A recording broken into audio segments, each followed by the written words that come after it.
ഈ അടുത്ത കാലത്ത് ക്ലിനിക്കിൽ ഒരു പേഷ്യൻ്റ് വന്നിരുന്നു. പുള്ളി ഒരു ടീച്ചറായിരുന്നു. ആ പേഷ്യൻ്റ് വളരെ സങ്കടത്തോടുകൂടിയാണ് വന്ന് പറഞ്ഞത്. കാരണം ആ പേഷ്യൻ്റ് വരാനുള്ളൊരു കാരണം പുള്ളിയുടെ ഒരു ഫ്രണ്ട്, അവരുടെ ഒരു റിലേറ്റീവ് നമ്മുടെ അടുത്ത് വന്ന് അസുഖം മാറിയതുകൊണ്ടാണ് വന്നത്. ഡോക്ടറെ വളരെ സങ്കടത്തോട് പറയാം, ഡോക്ടറെ എനിക്ക് വായ്നാറ്റാണ്. കാരണം അതുകൊണ്ട് ഞാനൊരു ടീച്ചറാണ്, അതുകൊണ്ട് എനിക്ക് സ്റ്റുഡൻസുമായിട്ട് സംസാരിക്കാൻ പറ്റുന്നില്ല. സ്റ്റാഫ് റൂമിൽ ഇരുന്ന് കാര്യങ്ങൾ സംസാരിക്കാൻ പേടിയാണ്, ഇല്ലെങ്കിൽ ആൾക്കാരായിട്ട് കമ്മ്യൂണിക്കേറ്റ് ചെയ്യാൻ വളരെ ബുദ്ധിമുട്ടാണ്. ഡോക്ടർ, ഞാൻ എല്ലാ മൗത്ത് വാഷും എല്ലാ സാധനങ്ങളും റെഗുലറായിട്ട് ഉപയോഗിക്കുന്നതാണ്, വളരെ കൃത്യമായിട്ട് ഹൈജീനിക്കായിട്ട് പോകുന്ന ഒരു വ്യക്തിയാണ്, യാതൊരുവിധ ദുശീലങ്ങളില്ലാത്തൊരു വ്യക്തിയാണ്. എന്നിട്ടും ബ്രഷ് ഡെയിലി ഞാൻ ഫുഡ് കഴിച്ചാലും ഇപ്പം സ്കൂളിൽ പോലും ബ്രഷ് കൊണ്ടാണ് പോകാറുള്ളത്, എന്നിട്ട് പോലും എനിക്ക് വായ്നാറ്റം വരികയാണ്. എന്താണ് ഡോക്ടർ അതിൻ്റെ കാരണം? ഞാൻ ആ പുള്ളിയോട് പറഞ്ഞു, ഇതിൻ്റെ വായ്നാറ്റത്തിൻ്റെ യഥാർത്ഥ കാരണം വരുന്നത് കേവലം വായിൽ നിന്നല്ല, അത് വയറുമായിട്ട് ബന്ധപ്പെട്ട ഒരുപാട് കാരണങ്ങളുണ്ട്. അതിൽ ഏറ്റവും പ്രധാനപ്പെട്ടത് വയറുമായി ബന്ധപ്പെട്ടതാണ് അതിൻ്റെ കാരണം. അപ്പോൾ ആ രൂപത്തിൽ വ്യക്തിയെ ട്രീറ്റ് ചെയ്യും, വളരെ എളുപ്പം തന്നെ പൂർണ്ണമായിട്ടും നമുക്ക് മാറ്റിയെടുക്കാൻ പറ്റും. ഞാൻ ഡോക്ടർ സയ്യിദ് മുഹസിൻ. ഇന്ന് നമ്മൾ സംസാരിക്കാൻ പോകുന്ന വിഷയം വായ്നാറ്റത്തിൻ്റെ കാരണം എന്താണ്, ഏത് തരത്തിൽ അത് നമുക്ക് പരിഹരിക്കാം, എന്തൊക്കെ രൂപത്തിൽ അത് വരാതിരിക്കാനുള്ള മുൻകരുതൽ എടുക്കാം എന്നാണ് സംസാരിക്കുന്നത്.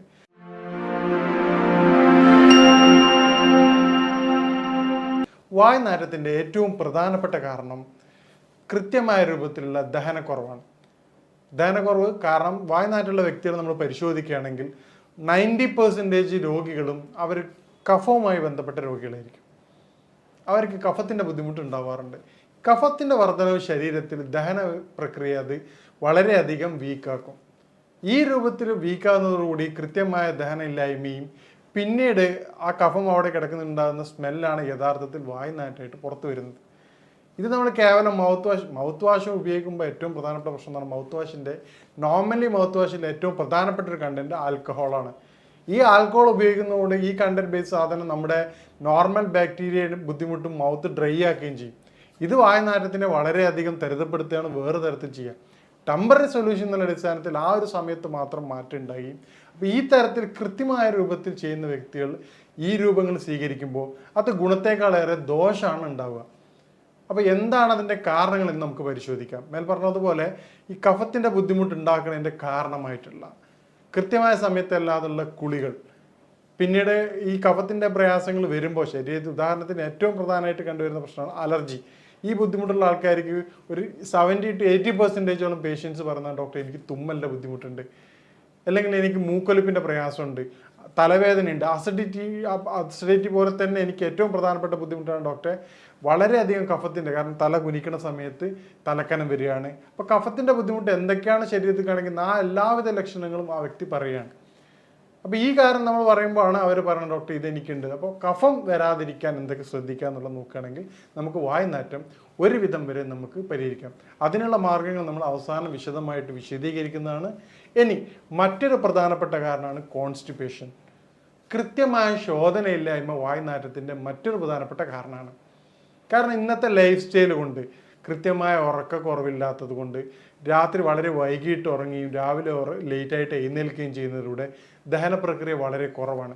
ഇതേ രൂപത്തിൽ തന്നെയാണ് ഹൈ കലോറി ഫുഡ്. നമ്മൾ കഴിക്കണ ഭക്ഷണം, ഉദാഹരണത്തിന് നമുക്ക് ആവശ്യത്തിലധികമുള്ള കലോറി ഫുഡാണ് ഇന്ന് കഴിക്കുന്നത്. ജങ്ക് ഫുഡായിട്ടായാലും മറ്റെല്ലാ രൂപത്തിലേക്ക് കഴിഞ്ഞാൽ, ഇപ്പം ജങ്ക് ഫുഡ് മാത്രമല്ല, നമ്മൾ പൊതുവേ ഡോക്ടേഴ്സ് കുറ്റപ്പെടുന്ന കാര്യമാണ് ജങ്ക് ഫുഡ്. ജങ്ക് ഫുഡ് കുറ്റപ്പെടുത്തേണ്ട വേണം, യാതൊരു സംശയമില്ല. പക്ഷേ നമ്മൾ അറിയാതെ സൈഡിലൂടെ സംഭവിക്കുന്ന വേറൊരു കാര്യമുണ്ട്, അത് എണ്ണ പലഹാരങ്ങളാണ്. നമ്മൾ കഴിക്കുന്ന ഒരു സമൂസയൊക്കെ കഴിച്ചാൽ നോർമലി അതിൻ്റെ കലോറിക് വാല്യൂ എന്ന് പറഞ്ഞു കഴിഞ്ഞാൽ ഒരു 3 to 4 കിലോമീറ്റർ സഞ്ചരിക്കാനുള്ള എനർജി ഒരു സമൂസയിലൂടെ കിട്ടുന്നുണ്ട്. ഈ തരത്തിൽ നമ്മൾ ചായ കുടിക്കുന്ന സമയത്ത് 3-4 സമൂസ അല്ല 2-3 സമൂസ കഴിച്ച് ആ വ്യക്തി വരെ ബൈക്കിലാണ്, ആ തൊട്ടടുത്ത ഓഫീസ് പോയിട്ട് വീണ്ടും വെറുതെ ഇരിക്കുകയാണ്. പിന്നീട് കഴിക്കുന്ന ബർഗർ, അതുപോലെ ഓരോ ഫുഡ് കഴിക്കുന്നത് ഹൈ കലോറി ഫുഡാണ്. ഇത് നമ്മുടെ ബാലൻസിങ് ഇൻ ആൻഡ് ഔട്ടിൻ്റെ റേഷ്യോ യാതൊരുവിധ പൊരുത്തപ്പെടാത്ത രൂപത്തിലേക്ക് മാറുകയാണ്. ഇത് നമ്മുടെ ഫുഡ് സ്റ്റൈൽ മാറുന്നതോടുകൂടി കൃത്യമായ ഫിസിക്കൽ മൂവ്മെൻറ്റ്സ് ഇല്ലാത്ത അവസ്ഥ, നേരത്തെ പറഞ്ഞ പോലെ സഡൻഡറി ലൈഫ് സ്റ്റൈലിൻ്റെ കാരണമായിക്കൊണ്ട് വൈകി ഉറങ്ങി എഴുന്നേൽക്കുന്ന വ്യക്തി രാവിലെ കുളിച്ച് എഴുന്നേറ്റ് ഉടനെ ബൈക്കോ കാറോ എടുത്തിട്ട് ഓഫീസിലേക്ക് പോവാണ്. പിന്നീട് ഇതേപോലെയാണ് വൈകിട്ട് വരുന്നത്. കൃത്യമായ വ്യായാമത്തിന് സമയം അവർ കിട്ടാറില്ല. പിന്നെ ഓഫീസ് ഡോർ ടു ഡോറാണ്. ഫിസിക്കൽ മൂവ്മെൻറ്റ്സ് വളരെ കുറവാണ്. ഉദാഹരണത്തിന് പണ്ടൊക്കെ ട്രെയിനിൽ പോകുന്ന വ്യക്തികളാണെങ്കിൽ കുഴപ്പമില്ല, സ്റ്റേഷനിൽ നടക്കുന്ന ബുദ്ധിമുട്ടുണ്ടായിരുന്നു, നടക്കാനുള്ള ഒരു ടൈം പോലും നമുക്ക് ഫിസിക്കൽ ആക്ടിവിറ്റീസ് കിട്ടാറുണ്ട്. ഇന്ന് സ്റ്റേഷനിലായാലും എല്ലാം നമുക്ക് ബൈക്ക് അല്ലെങ്കിൽ ഡോർ ടു ഡോറാണ്, കാറോ ബൈക്കോ കാര്യങ്ങളാണ് 90% പീപ്പിൾസ് ഉപയോഗിക്കുന്നത്. ഇത്തരത്തിൽ ഫിസിക്കൽ മൂവ്മെൻറ്റ്സ് കുറയുമ്പോൾ ശരീരത്തിൽ കോൺസ്റ്റിപ്പേഷൻ വന്ന് കണ്ടുവരാറുണ്ട്. ഇത് വായുനാറ്റത്തിൻ്റെ പ്രധാനപ്പെട്ട ഒരു വില്ലനാണ്.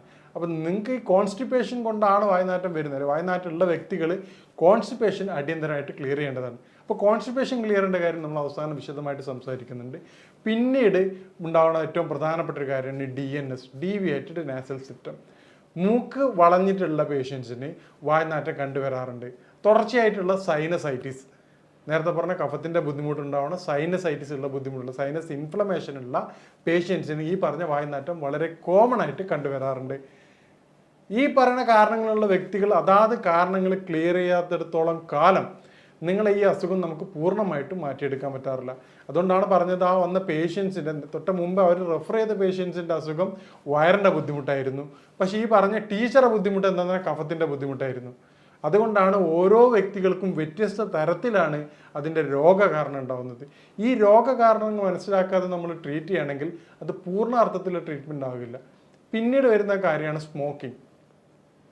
സ്മോക്കിങ് വായുനാറ്റത്തിൻ്റെ ഒരു പ്രധാനപ്പെട്ട ഘടകമാണ്. കാരണം അത് കൃത്യമായിട്ടുള്ള ഗ്യാസ്ട്രിക് പ്രോബ്ലം ക്രിയേറ്റ് ചെയ്യും. അത് പിന്നീട് ഇൻഡൈജഷനിലേക്ക് മാറുകയും ചെയ്യാറുണ്ട്. പിന്നീട് വരുന്നൊരു കാരണമാണ് സ്നീസിങ്, അലർജി, തുമ്മൽ. തുമ്മൽ നേരത്തെ പറഞ്ഞ പോലെ എന്തുകൊണ്ടാണെന്ന് വായുനാറ്റത്തെ കാരണം എന്ന് പറഞ്ഞാൽ തുമ്മലുള്ള വ്യക്തികൾക്ക് കഫം വർദ്ധിക്കുകയും പിന്നീട് അത് ബോഡിയിൽ ദഹന സംവിധാനം കുറയ്ക്കുകയാണ് ചെയ്യാറുള്ളത്.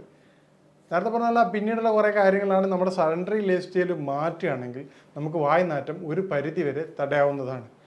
സഡൻഡറി ലൈഫ് സ്റ്റൈൽ ഏറ്റവും പ്രധാനമാണ്, ഫുഡും കൂടെ അതിൻ്റെ ഭാഗമാണ്. കാരണം നമ്മൾ ഹെവി ഫുഡ് കഴിക്കുകയും രാത്രി കാലങ്ങളിൽ നമുക്ക് ഈ പറഞ്ഞതുപോലെ സലാഡ് ഐറ്റംസ് കഴിച്ചിട്ടില്ലെങ്കിൽ അത് പിന്നീട് കോൺസ്റ്റിപ്പേഷൻ കാര്യങ്ങളും മാറാറുണ്ട്. അതും വായുനാറ്റത്തിൻ്റെ പ്രധാനപ്പെട്ട ഒരു കാരണമാണ്. ഇനി വായുനാറ്റം എന്താണെന്നും എന്താണ് അതിൻ്റെ പ്രതിവിധികളെന്നും നമുക്ക് പരിശോധിക്കാം. ഈ കോൺസ്റ്റിപ്പേഷൻ പോലെ തന്നെ കഴിഞ്ഞിട്ടുള്ള പിന്നീടുള്ള പ്രധാനപ്പെട്ട ഒരു അസുഖമാണ്, അത് പൊതുവെ സ്ത്രീകളിലാണ് കണ്ടുവരാറുള്ളത്, വെള്ളപ്പൊക്ക്, വൈറ്റ് ഡിസ്ചാർജ്. ഈ വൈറ്റ് ഡിസ്ചാർജ് ഉള്ള വ്യക്തികൾക്ക് പ്രധാനമായിട്ടും ശരീരത്തിന് ചൂട് കൂടുതലായിട്ട് അനുഭവപ്പെടാറുണ്ട്. ഈ ചൂട് അനുഭവപ്പെടുമ്പോൾ അത് ശരീരത്തിൻ്റെ ദഹന പ്രക്രിയ വളരെയധികം വീക്കാക്കാറുണ്ട്. ഇതാണ് ഇൻഡൈജഷനായിട്ട് മാറുകയും പിന്നീട് വായുനാറ്റം. ചില പേഷ്യൻസ് പറയാറുണ്ട്, ഡോക്ടറെ സങ്കടത്തോടുകൂടെ പറയാം, ഡോക്ടറെ എൻ്റെ മകളും പിന്നെ ഭർത്താവൊന്നും എന്നോട് ഈ പ്രശ്നം പറഞ്ഞിട്ടുണ്ടായിരുന്നില്ല, എൻ്റെ കൂടെ ജോലി ചെയ്യുന്നവരാണ് ഈ പ്രയാസം പറഞ്ഞത്. അപ്പോൾ എനിക്ക് പറയാനുള്ളത്, നിങ്ങളെ വീട്ടിലുള്ള ആൾക്കാർ പറഞ്ഞ് സപ്പോർട്ട് ചെയ്യേണ്ടതാണ്. കാരണം പുറത്തുനിന്നുള്ളൊരു വ്യക്തിയെ പറഞ്ഞ് അറിയിക്കുമ്പോൾ അവർക്ക് വളരെയധികം പ്രയാസം ഉണ്ടാവാറുണ്ട്. മേൽപ്പറഞ്ഞ കാരണങ്ങൾ നമ്മൾ പരിശോധിക്കുകയാണെങ്കിൽ നമുക്ക് വായുനാറ്റം എന്നുള്ള കാര്യം നമുക്ക് പൂർണ്ണമായിട്ടും മാറ്റിയെടുക്കാവുന്നതാണ്. ഇനി എങ്ങനെ നമുക്ക് വായുനാറ്റങ്ങൾ നേരിടാം എന്നുള്ളതാണ്. വായുനാറ്റത്തിൻ്റെ ഏറ്റവും പ്രതിവിധിയായിട്ട് പറഞ്ഞത് കാരണങ്ങൾ അറിഞ്ഞു. ഉദാഹരണത്തിന് ഇപ്പം വ്യത്യസ്തമായ രൂപത്തിലാണ് അതിൻ്റെ എഫക്റ്റ് ചെയ്യണത്. നേരത്തെ പറഞ്ഞ ഏറ്റവും പ്രധാനമായിട്ട് കാരണം കഫത്തിൻ്റെ ബുദ്ധിമുട്ടാണ്. ശരീരത്തിൽ കഫത്തിൻ്റെ പ്രയാസമുള്ള വ്യക്തികൾ, ഓരോ വ്യക്തികൾക്കും നേരത്തെ പറഞ്ഞ കാരണം കൃത്യമായിട്ട് നിങ്ങൾ ഐഡൻറ്റിഫൈ ചെയ്യേണ്ടതാണ്. എന്നാൽ മാത്രമേ ഇത് നമുക്ക് പൂർണ്ണമായിട്ട് പരിഹാരം ലഭിക്കുകയുള്ളൂ. അപ്പോൾ കഫത്തിൻ്റെ ബുദ്ധിമുട്ടുള്ള പേഷ്യൻ്റ് ആണെങ്കിൽ അവർ കൃത്യമായിട്ട് ചെയ്യേണ്ടത്, രാവിലെ വെറും വയറ്റിൽ 1/2 ടീസ്പൂൺ തേനിനകത്ത് ഒരു 1 ഗ്രാം ചുക്ക് നിർബന്ധമായിട്ട് കഴിക്കേണ്ടതാണ്. അതുപോലെ തന്നെ പിന്നെ നമ്മുടെ കുളിയുടെ സമയം കൃത്യമായിട്ട് പരിശോധിക്കേണ്ടതാണ്. 11 മണിക്ക് ശേഷം തല കുളിക്കാതിരിക്കാൻ പ്രത്യേകം ശ്രദ്ധിക്കണം. ഈ 2 കാര്യങ്ങൾ ചെയ്യുന്നതിലൂടെ കഫത്തിൻ്റെ ബുദ്ധിമുട്ടുള്ള വ്യക്തികളുടെ പ്രയാസങ്ങൾ നമുക്ക് ഒരു പരിധി വരെ തടയാൻ സഹായിക്കാറുണ്ട്.